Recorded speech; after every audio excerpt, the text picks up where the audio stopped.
سلام طعنان نخلهم تخاتلتي يخون اندابلكو نامنا لما عنت مدبي كعدتون كلخو عمنا لما عنت مدبي بزحات سبات ريوم زرقاقتصو عقدست زخونو حمشت نقرات كحبرلكم يه دك تبعتيو ابوان صوتاو ركب كسمعو زدليو عقدست نقرات كحبرلكم يه نسخاتكم ون سمعكم ميتي كم تفتو امنتايو مدبي نزحالفكم ندحري تمليسكم فيديوتاتي بمرأي تتمجكم نچانلنا سبسكرايب بمقبار ناي چانلنا سدرا نختكونو بخبري حاتت ناي چانلنا سدرا نزخونكم دما اندامسگنكو ناب مدبي كاتون كلخو حدا ود تبعتاي اوان صوتاو ركب كسامعو زدليو عقدست نگرات تقداماي انتايو تاغولن سيتي كود إلى ناب عقبت قريبة زبل زرباتات اندا تزاربت كسمع يدليو مخنياتون تايو صوتاو ركبكم دخام طرح كم زيكونن نتاغولن سيتي يعقبا كم زلون سلازردويو سلازخونه دما زلوو ناي عرس امنت بطعمي نخوسخ زحغزويو سلازخونه دقانستيو كلشا ابوان صوتاو ركب سوق كامبال نز ነገር كتسمعهم كتكلا علكن اتخالاي نشمو مصواعيو አቀባጢርከን ከሆን ይخل ብተንፈላለይ መንገዲ ንሽሙ ምጽዋዕዩ እታጓለን ሰይቲ ናብ ዕግበት ትበጽሕ ከምዘላ ዝፈልጠሉ ሜላ ኮይኑ ስለዝሕግዞ ደቂ ተባዕትዮ ነዚ ነገር ክሰምዑ ይደልዮም እትሳልሳይ መትልኡ ብጣዕሚ ከምቶ መቾኪ ልዕልዚ ከምዘይትደሊ ብጣዕሚ ዘተኣማምን መትሎ ከምዘለዎ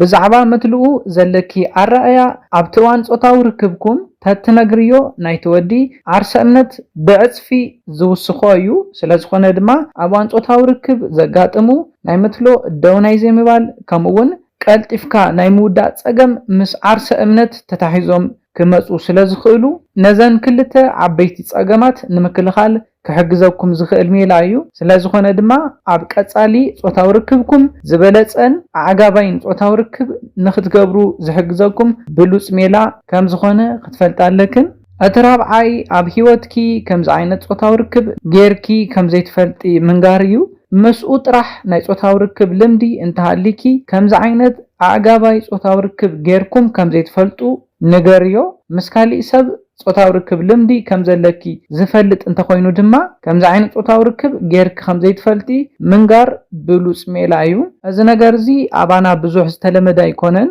ኮይኑ ግና ድሕሪ ጾታው ርክብ ክግበር ዘለዎ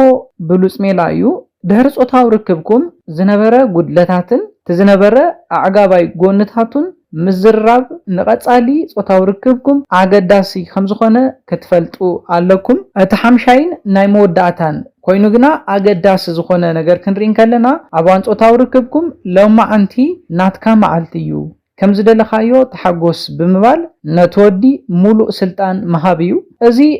ሕዚ እንዳተለመደ ዝመጽ ዘሎ ሜላዩ ቅድመ ሕዚ ደቂ ኣንስትዮ ብሓንቲ ፖዚሽን ጥራሕ የን ጾታው ርክብ ክገብራ ዝደልያ ነይረን ኮይኑ ግና ሕዚ ሙሉእ ሰውነተን ፈቂደን ንባዕል ሓዳረን ወይ ከዓ ናፍቃሪአን ናይ መሃብ ልምዲ እንዳተለመደ ይመጸለዩ ስለዝኾነ ድማ ሕዚ ኣዕጋባይ ዝኾነ ጾታው ርክብ ኣብ መንጎ ሰብ ሓዳርን ብፍላይ ድማ መናእሰይ ሰብ ሓዳርን ፍቁራትን ይግበረለዩ ስለዝኾነ ሙሉእ ሰውነትክን ኣሕሊፍክን መሃብ ክንብል ከለና እትወዲ ደስ ብዝበሎ ፖዚሽን ጾታው ርክብ ንኽገብረኪ ምፍቃድ እዩ ብተወሳኺ ድማ ኩንለይ ከም ዝበለኪ ምዃን እዩ ክነጠዓሎም ከለና እዘን ሓሙሽተ ኣገደስቲ ነገራት እንተጌርክን ኣዕጋባይን ተናፋቅን ዝኾነ ጾታው ርክብ ንኽትገብሩ ይሕግዘኩም እዩ ነዚለ ናይ ሎማዓንቲ መደበይ በዚ ክዛዝም ካብ ናይ ሎማዓንቲ መደበይ ዝኾነ ሓድሽ ነገር ከም ዝሓስኩም ተስፋ ይገብር ሓሳብ ሪእቶን ተሃሊኩም በኮሜንት ሴክሽን ሓሳባትኩም ግለጹለይ ሰላምን ጥዕናን ንኹላትና ያኔለይ